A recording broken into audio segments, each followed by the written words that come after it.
بسم اللہ الرحمن الرحیم۔ آج میں بیمار افراد کے لیے وظیفہ بتا رہا ہوں۔ یہ وظیفہ وہ بیمار افراد جو گھروں میں یا اسپتال میں لا علاج پڑے ہوئے ہیں، گھر میں ڈاکٹروں نے انہوں کو واپس کر دیا ہے، ایسے مریض انہوں کے لیے یہ وظیفہ ہے۔ سورۃ طٰہٰ کا ہے، آیت نمبر 111 ہے۔ اس کو اس طرح پڑھنا ہے کہ وَعَنَتِ الْوُجُوهُ لِلْحَيِّ الْقَيُّومِ۔ یہاں پر قیوم کے اوپر جو ہے نا آپ نے زور دینا ہے، دبا کر کے پڑھنا ہے۔ یہ آیت اسم اعظم ہے، کیونکہ اسم اعظم کا خاص وظیفہ ہے۔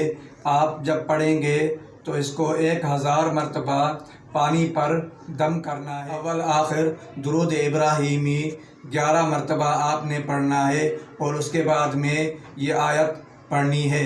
پوری آیت نہیں پڑھنی، وَعَنَتِ الْوُجُوهُ لِلْحَيِّ الْقَيُّومِ تک پڑھنا ہے 1000 مرتبہ۔